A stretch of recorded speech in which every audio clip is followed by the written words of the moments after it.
Hi, and welcome to a very special edition of the podcast. Normally, I'm sitting in my office in Scotland talking to people down the line, but today we're in a studio, we're in London, and I'm talking to my very good friend and very good friend of the show, Mervyn Dinnen. Mervyn, would you like to introduce yourself and tell everyone what you do? Thank you, Matt. It's an absolute pleasure to be here. My name is Mervyn Dinnen. I am a co-author with Matt of 2 books. We also co-author reports. By day, I'm a kind of writer, analyst around HR, talent and work tech trends.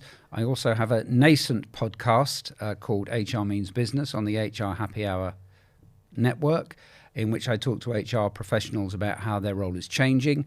And it's a pleasure to be talking to you, Matt. I don't even know if I know what nascent means. It sounded good.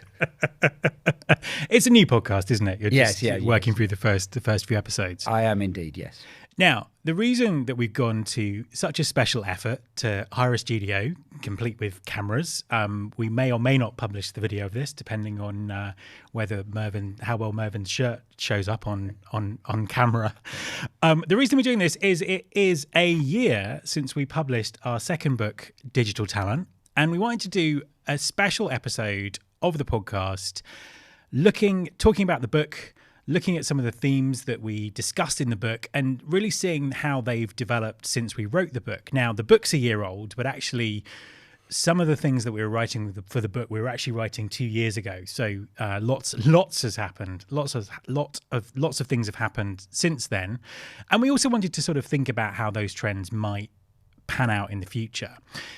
To start off with, I think we want to say a big thank you to everyone who bought the book, everyone who's shared the book, everyone who's talked about the book. It's kind of been more successful than we could have imagined, or certainly could have hoped for. It's been translated into Turkish. It's a textbook on a university HR course in America. Lots and lots of things, all in a year. So, best place to start, Mervyn. Do you remember why we wrote the book in the first place? I do. Our first book was called Exceptional Talent, and we wrote that kind of about 2016, 2017. And that was looking at introducing the concept of the talent journey, how the process of attracting, hiring, developing, onboarding, retaining people was now underpinned by tech. And so this, rather than separate stages, was just one seamless journey. And that's what the candidate or employee experienced. What we then began to notice was there was a huge acceleration in digital transformation. And one of the biggest problems that clients and the companies we spoke to were finding was that they couldn't really acquire digital talent. They didn't really know what digital talent was, how to acquire it, and how to develop. And so we started writing the book. But of course, something happened when we started. There was a pandemic. Absolutely. And suddenly it was kind of things began to change. But what we noticed during the pandemic was that there was a huge acceleration in digital transformation. And so the original purpose for writing the book came even more pressing. Yeah, absolutely. I mean, the pandemic was obviously a very unexpected event and a massive shock for everyone. And I think it was particularly difficult in the process of writing this book because lots of the things that we were writing about that might happen in the future, for example, we were writing about, hybrid working, accelerated digital transformation. They all happened during the pandemic and we hadn't finished the book. Yeah. So we had to go back and rewrite it because we didn't feel we could really publish it saying these are all the things that are going to happen because they'd already happened. So it made it perhaps a much longer process than we envisaged, but really interesting to pick up straight after the pandemic and look at some of the big changes that were happening and indeed continue to happen. So just going to pull out 3 or 4 topics from the book to sort of really get your thoughts, Mervyn, on what's happening now, and also sort of give my own thoughts in terms of what we're seeing, and also what a lot of the guests that I've had on the podcast have spoken about. The first one, which is really a sort of a core theme of the book, is it won't surprise anyone that it's talent acquisition. obviously, when we wrote the book, we thought it was a very disruptive time for talent acquisition. It's even more disruptive at the moment. Very, very complex market. I think I described it on the podcast a few weeks ago as something that's just impossible to generalize. On the one hand, particularly in the tech sector, you've got mass layoffs, including layoffs of talent acquisition, employer branding, and recruiting people. On the other hand, we were planning this podcast in a pub around the corner, and they didn't have enough staff, basically. So, hospitality sector, lots of other sectors, still massive shortages of talent, still huge talent shortages in areas of the tech sector, and particularly when it comes to lots of specific skills. So, really, really complicated market that's got very, very that's got even more complicated. There's two things that I wanted to pull out that we spoke about in the book in terms of how they develop now. The first one was we talked a lot, if you remember, about redefining the definition of talent. Yeah. Looking at the fact that companies couldn't find the skills that they need. The skills of the future hadn't been invented yet. There weren't people with those skills. They'd need to think differently and look much broader at and open new markets of talent. And we talked about various different ways of doing that, skills-based hiring, also a big focus on DE&I as a way of, not just doing the right thing for society, but also extending talent pools and bringing new talents into business.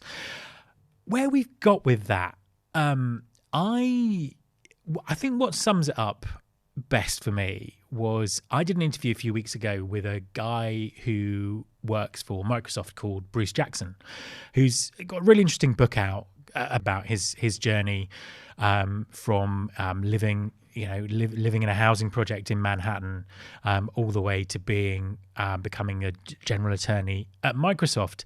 And one of the phrases that he used when we were talking about the approach to diversity, equity, inclusion that employers are taking is that he wanted to see results, not hear noise. So I think we've seen lots of noise in this area, but at the moment, we're not seeing the results that we need. So it's still a sort of a very big focus area.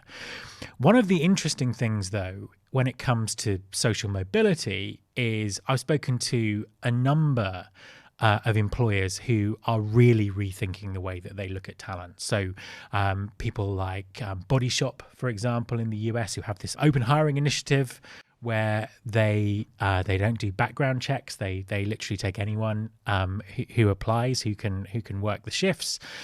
In the UK, you've got companies like Timpson and Green King recruiting people, straight out of prison as they're leaving prison. Really thinking differently about talent. Really kind of a win-win for society, a win-win for the employer, and it's been really kind of encouraging to see that. The other aspect, the other thing that we talked about in the talent acquisition part of the book was the fact that really the strategic case for talent acquisition, a mature approach to hiring needed to be understood throughout the organization, particularly at that C-suite level. Now, while there has been some, fantastic work in some organizations in terms of really understanding the role that talent acquisition plays in corporate strategy, I think unfortunately what we're seeing right now with TA teams being the first to be laid off as companies make cuts, that case still hasn't been made. That's not yet understood. We haven't made our case to be properly understood at that top level about the strategic case for talent. That's me been talking. I've been talking a lot there. So, Mervyn, your views on that? I think that it's an interesting point you make there, because I suppose for me one of the most important areas across the whole employee cycle is experience. We've written a lot about it. I've been involved in quite a bit of research around candidate experience, employee experience, learning experience, all of this area. And one of the phrases that I often use is that we've never invested so much money in workplace tech. We've got technology companies becoming unicorns, millionaires, billionaires, and yet candidate experience and employee experience by just about kind of every measure is at rock bottom still. And candidate experience is the most important thing. And it's so personal to the individual. And we still can't seem to get it right. And it's particularly now as we're looking to hire very digital talent, very switched on talent, maybe slightly younger, have come up in a different era. They expect to be taken seriously. They expect to have agency in what they're doing. So they don't just expect to, kind of like apply into the ether and kind of, they may or may not hear back. They want to know where they stand at each stage of the process. They live their personal lives that way. And organizations still can't seem to create an experience which allows them that, which gives them actionable information. So that if there's interview feedback, it's actionable, it's, this is what's good, this is where we need more. And I think that is a big concern because the overall one of the overall messages in the book that I wrote was that talent mobility, or as we used to call it, internal mobility, moving people around an organization, I maintained would become a talent acquisition issue, not an HR or learning and development issue. And of course it is. Talent mobility is a talent acquisition priority. TA need to have overview of all the skills, all the competencies, capabilities within the business, who's at what stage of their career, to be able to talk to a hiring manager, to be able to say, look, this is where we need to move this person. We don't need to look externally for that. We've got somebody here who's doing these skills. Look at adjacent skills. They've got these skills, therefore, with some development, we can move them into this area. I think that's a very important part for talent acquisition. And I think that a lot of organizations are becoming aware of that, but I think the pace of adoption of that could be faster. And we've also got, at the moment, the concept of career experience, which I think is a fascinating area where you have people within the organization whose responsibility is to oversee, I suppose, the whole of the journey, from somebody coming in to the way their careers develop, to the way they develop, and to what they can achieve with the business. So I think those, to me, are the most important things I've seen. And I think areas that show the huge need for a good, qualified talent acquisition teams who are really on top of everything that's going on. But as you've just said, it's a concern that maybe in these economic times they're being cut. Yeah, I think it's an interesting point, though, because what I found, what's been a massive positive for me, is I've had a number of conversations on the podcast in recent months where TA teams are taking that responsibility for talent mobility, for internal hiring, and kind of really picking up on that skills piece. I think perhaps the bit where the hype doesn't quite meet the reality is maybe round this skills piece, because I think we were having this conversation right at the start of the pandemic about TA teams were suddenly in charge of internal mobility, and organizations really needed to understand the skills that they have in their business, and that kind of comes into skills-based hiring and all those kind of things. In fact, I was talking to Sam at SHL the other night about companies understanding skills, and actually did an understanding of the skills within the organizations play a part in the strategy for the layoffs that we're seeing in big tech? We felt the answer was probably no, but actually, and that perhaps also illustrates how far we've got to go with that sense of understanding skills within business. Now, the technology seems to be there to do it. The willingness seems to be there to do it. Is it something that you're seeing? Do you think organizations are able to map the skills within their organizations? I think they can. I think it's an improving area. In the whole concept, I suppose, of talent intelligence across an organization is something that is relatively new. in terms of I mean, it has been around for a few years, but I mean, it's probably, something like Candid Experience, we could have sat here 15 years ago and talking about that.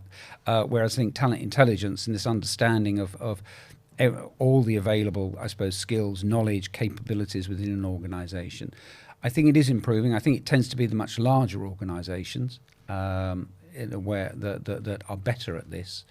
But I think ultimately every organisation of any size, if it's going to compete and thrive in the future, needs this information, needs access to this data.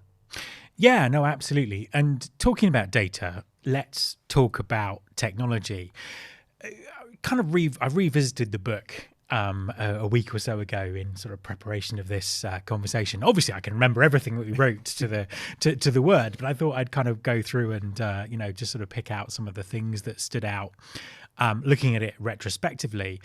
And we talk about AI all the way through the book and saying how the increase in sophistication of AI is becoming incredibly important. And it's probably one of the, other than layoffs, the economy, talent shortages, and the very strange situation we currently find ourselves in, AI is the number one sort of topic of conversation at the moment. And a lot of that has come from ChatGPT and the fact that everyone can now see how this technology works. It's now got this conversational framework to allow, people like you and me access into this science, into this technology. Now, the technology's been around for quite some time, but I've never known it be so front and center in everything that we're talking about. And what I think is interesting is we've talked about talent acquisition and has it made that kind of strategic case and all these sort of things. I think what we are seeing is a massive reinvention, evolution, disruption, whatever buzzword you want to use. But certainly talent acquisition is changing, and things like AI and the economic circumstances in various countries are really driving that. And one of the things that I touched on in the book, but probably didn't write about as much as I thought I had, was personalization. And anyone who listens to this podcast will be very bored of me talking about personalization because it is my favorite topic. Very, very important. And I'm really, really interested to see how the quantum leaps that we're seeing in AI are really going to help us personalize talent acquisition, offer people, a uniquely personal experience all the way through the process, but also one that relies on automation. It relies on using humans and human intelligence in the right kind of places.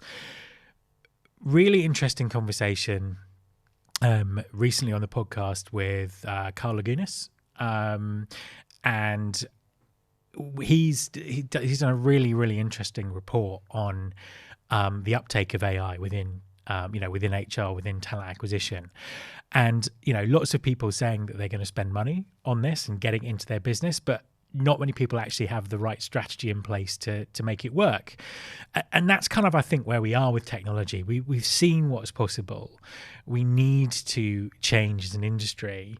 And I think the smartest HR and TA leaders will be the ones who can make sense of that, tie it into the strategy of their business, get that senior buy-in, and really move the industry forward. I mean, what's your sort of view on that sort of tech piece?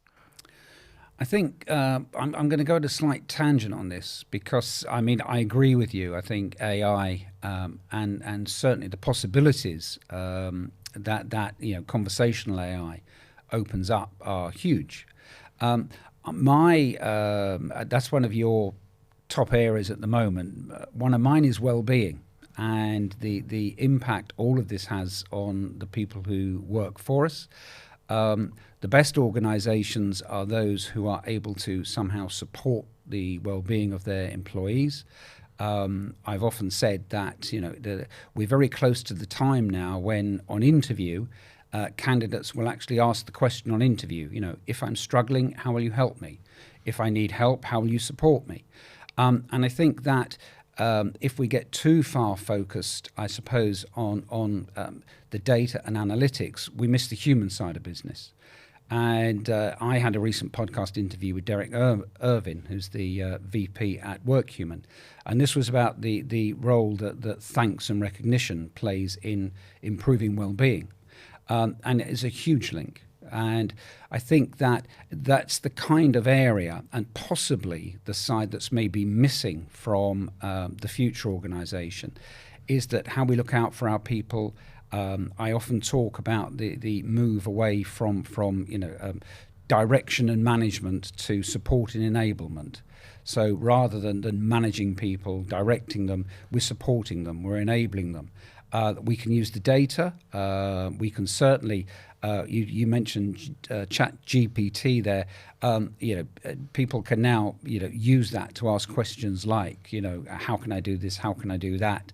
What should what are the essential skills for doing this? So people before interviews will be using that. I'm interviewing for a systems engineer. What are the 5 things I need to know?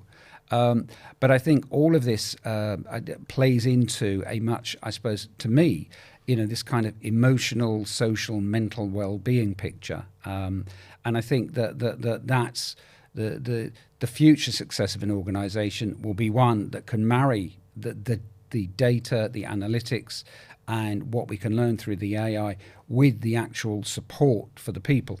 That's really interesting as well. And I think that brings me on to the kind of the final topic, which it was very much kind of the thing that changed most about the book with the pandemic, because we were writing a section on the future of work and we were starting to talk about, well, maybe there'll be more remote work, maybe there'll be more hybrid work, and then suddenly, literally one day, there was remote work.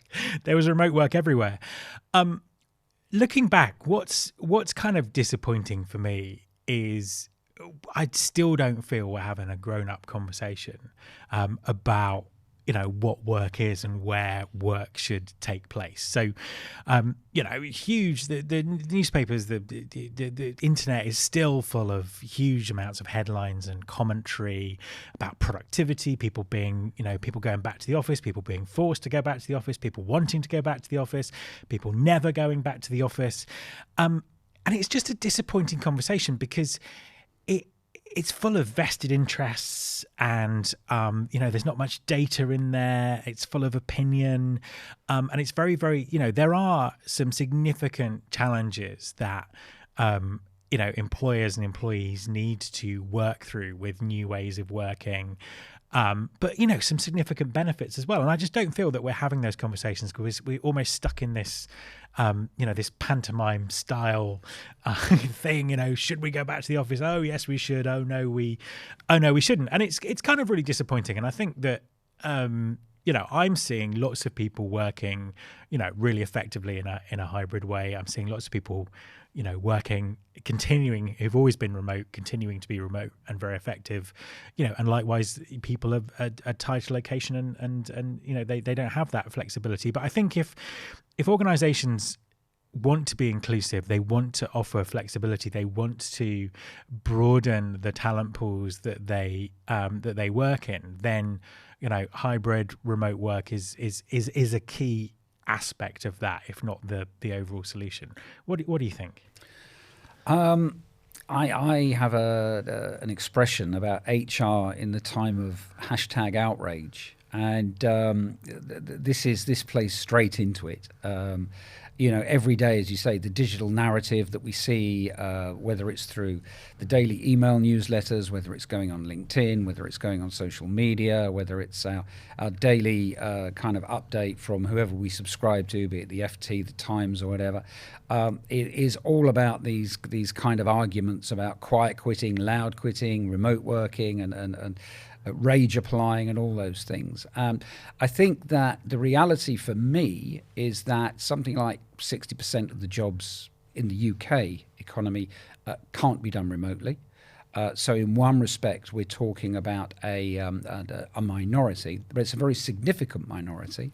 But most of the people who carry the digital narrative are people who can work remotely and flexibly.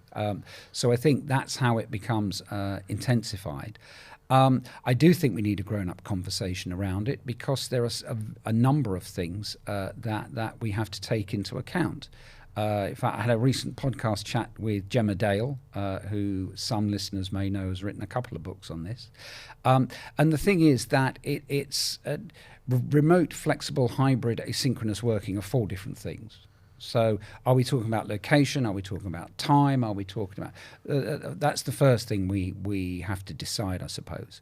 The second thing is understanding our goals and understanding, I suppose, what the other pressures are on somebody. So, if you have people who have caring responsibilities, people with childcare responsibilities, people with different kind of family pressures, those can all be woven in. And having some form of flexible, hybrid, remote working can help those people to actually have a more fulfilling work life and actually probably contribute more to the organisation they work with. I think that some of the nonsense is around, if I speak to people I know who maybe aren't part of this, so people in my personal life who do manual jobs, they say, well, of course people want to work from home because they don't do anything. They spend all day watching TV and drinking coffee. And it's kind of like we need, I think, to get the overall narrative around the world of work away from that kind of thing and onto the kind of how productive people are, what is the end game. So I think that it is it's a huge area. We'll still be talking about it in a few years' time. But I think it's something that, needs to be properly analysed, and organisations have to find a way to going back to what I said about supporting and enabling, to actually, what is the work arrangement that works best for the employee, for the organisation, for the team that they're a part of, for the managers in that team? What is the best arrangement? And how can they support everybody to do their best work? I have one more question for you, but before I do ask you that, I have to ask something else. What's rage applying? Rage applying was something... I'd not heard that one. No, it was. It had a very short-lived hashtag life, I think. The concept was that you got so angry or fed up with your job, you just, in a rage, applied to lots of other jobs. I think that's how I got every job I ever had. Is that not how people change jobs? That's news to me. I think the concept was that you were applying en masse to jobs that might not even be right for you, but you were just applying. Well, that still applies, I think. So, a final proper question. Yeah. If we were going to write another book, what would we write it about? I don't know, 10 best beers we've drunk. No, if we were writing another book around this, I think it's an exciting time to do so, because I think a lot has changed, but I'm not one of these that that every few months the world changes, it'll never be the same again. But I think that there is a lot changed. There is a lot of some serious analysis to be done around the whole concept, our relationship with work, and the whole thing about remote, hybrid, flexible, asynchronous. I think for me, a lot of it is around well-being, and I suppose this kind of cycle of, I said support and enablement. It's to do with engagement, and if people are engaged, then they feel supported. They can become, if they feel supported, their well-being is better. They're much more productive. If they're more productive, they are producing better results for the organisation. Retention is improved, and obviously all of those things linking together for the organisation means stronger commercial outcomes. So I think that there is a lot, particularly with what we've been talking about over the last few minutes, to do with the growth of AI, the growth of conversational AI. I think that if we were to write another book, I would be very excited about writing about these topics in the kind of, I suppose, almost like the future of talent or the future world of work. Exactly. I think it's just such an interesting, when we wrote the book after the pandemic, I thought, well, this is a really interesting time to write a book. But, fast forward to now, so much is changing. And it really feels like the next 5 years are going to be very, very different to the last 5 years. Well, hopefully there won't be another pandemic. So that's already 3 years that's different. So I think it's a really interesting time to maybe have that conversation about doing it all again. Mervyn, thank you very much for joining me. Matt, thank you very much for inviting me, and it's been a real pleasure to discuss it with you.